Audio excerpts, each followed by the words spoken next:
Balik lagi dengan gue Fahri. Gimana pemirsa Music Max di rumah? Tadi udah lihat kan ulasan-ulasan di segmen 1. Sekarang gue tengah berada di at The Major Store. Yeay, tepuk tangan buat The Major.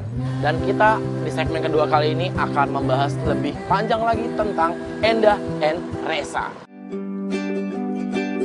I start to write a love letter when I first met you there. Profil Music Max minggu ini adalah duo Endah and Reza, proyek musik yang diambil dari nama depan masing-masing personil. Endah Widya Stuti pada vokal dan gitar, serta Reza Aditya yang mengisi bass. Yuk ikuti interview lengkap Music Max bersama duo akustik minimalis ini, Endah and Reza. Endah and Reza, halo, apa kabar? Baik-baik. Oke nih, kita langsung ke pertanyaan aja nih ya. Yes. Endah and Reza kapan sih mulai menyukai musik? Terus kapan memutuskan untuk terjun di dunia musik profesional? Oke, kalau saya dari umur 5 tahun saya diajarin ibu saya. Ibu saya main gitar sambil nyanyi. Kemudian saya serius belajar gitar, sebenarnya lebih ke gitar. Lalu kemudian saya ngeband sampai akhirnya ketemu Reza tahun 2004 ya. Sebelumnya ketemu di band rock dulu, tapi rock. Kemudian percikan cinta itu muncul. Oke. Lalu kemudian 2004 bikin duo. Berujung ke pelaminan. Begitulah, tahun 2009 kita menikah. Jadi ya begitu kehidupan saya sama Reza ya. Oh Reza? Ya sama, lebih memang senang musik dari dulu jadi hobi dan sekarang jadi pekerjaan. Menyenangkan sih hobi jadi pekerjaan itu. Kenapa sih mutusin keluar dari band terus lebih milih berduet? Apa karena biar lebih PDKT-nya lebih lancar? Nah, modus. Ya, sebenarnya sih karena apa ya? Nggak ada satu misi visi yang jelas aja. Dari band jadi itu sendiri. Berbeda-beda, sebenarnya bukan jelas ya, lebih mungkin beda ya. Terus kemudian ketemu sama Reza, cocok, ya udah jalan aja gitu sih. Mbak Endah dulu pernah punya album single, The New Beginning. Iya, betul. Nah, terus Mas Reza tertarik untuk memproduksi albumnya Mbak Endah. Awalnya saya mau solo karir. Solo karir? Iya, jadi Reza berinisiatif untuk yaudah deh kamu dibikinin album gitu. Jadi dulu judulnya Endah. Itu masih pacaran? Masih pacaran. Masih pacaran. Tahun 2004 ya awal ya. Ya udah akhirnya bikin. Tapi ternyata di album itu ada satu lagu yang saya rasa sama Reza chemistry-nya dapet, yaitu When You Love Someone. Emang jarang banget sih yang menjaga White Stripe, gitar sama drum. Yes. Terus nah ini kalau gini Endah and Reza gitar sama bass. Ya. Musisi yang menginspirasi Mbak Endah siapa nih Mbak? Dari Indonesia, mau di Indonesia boleh, mau dari luar boleh. Saya punya 4 John.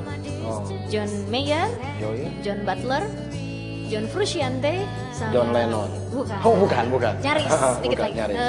John F. Kennedy mungkin. Sama John Scofield, gitaris jazz itu. Kalau Reza punya satu orang yang menginspirasi dia main bass ya itu. Ya, saya suka sekali sama si lumba-lumba Bondan Prakoso. Bukan Lucy lumba-lumba lagi. Bukan sudah si jadi lumba-lumba Bondan. sekarang. Ya sudahlah. Ya sudah. Yoi. Apa alasan Mbak Endah dan Mas Reza memainkan musik dengan format akustik minimalis? Ya. Apa karena latihannya gampang, band nggak perlu ke studio band, tinggal berdua aja, di kamar bisa langsung kita dari C misalnya kayak gitu. Ya itu udah. Oh itu begitu?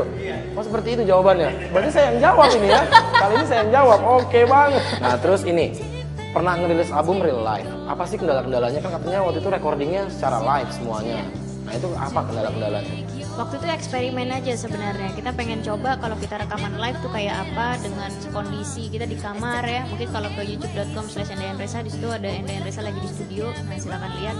Kita pakai kasur di kamar, terus pakai selimut untuk jadi peredamnya, dan ternyata memang akhirnya kembali lagi musik yang penting ininya ya, yang penting musiknya gitu.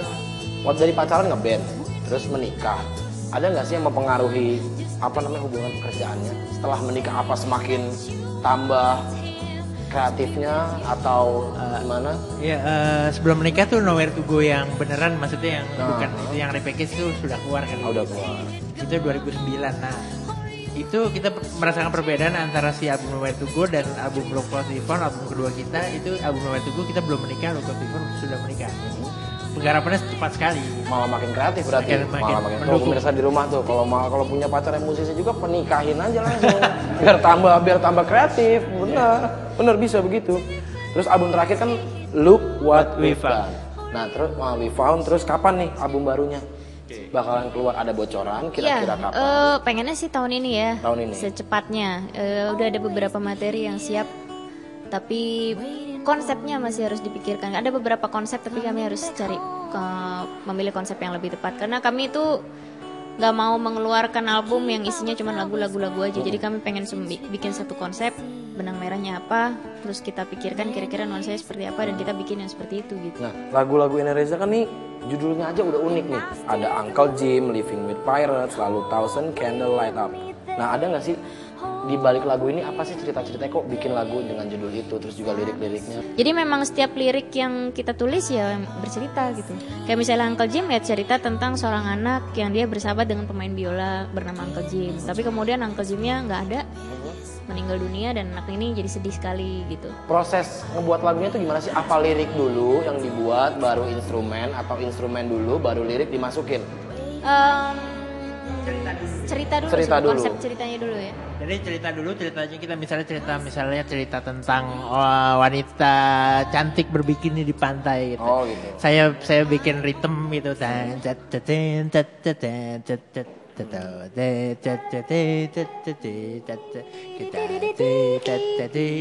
Misalnya si wanita itu sedang berjalan dengan payungnya.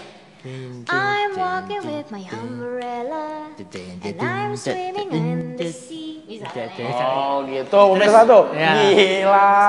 Terus gila. kita runut ceritanya jadi sebuah endingnya gimana gitu. Terus jadilah si lagu itu.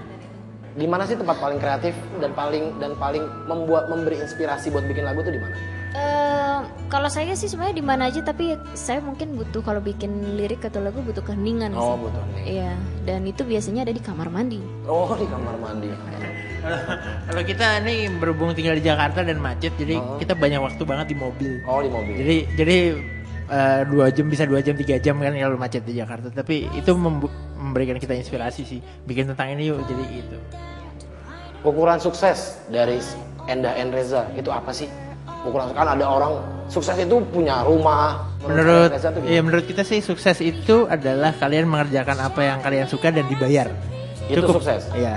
Ada niatan nggak kolaborasi? Kan sebelumnya udah sama Sandy Sundoro dan juga Glenn Fredly. Ada niat nggak? Ada project apa yang ngebuat Enda Reza bakal berkolaborasi lagi dengan musisi yang lain? Ya, kita mungkin akan ada project ya, si soundtrack film ya. Soundtrack film karya sutradara Eugene Panji, judulnya Cita-Citaku Setinggi Tanah. Oh, Di situ kami pertama kalinya bikin lagu buat anak-anak. Judulnya Sahabatku Tiada Duanya, dan kami berkolaborasi dengan penyanyi cilik. Oke, terima kasih banget waktunya Enda dan juga Mas Reza. Thank you banget. Nah pemirsa, udah denger kan semuanya interview yang lebih mendalam lagi tentang Enda Reza. Jangan kemana-mana, tetap di Music Max.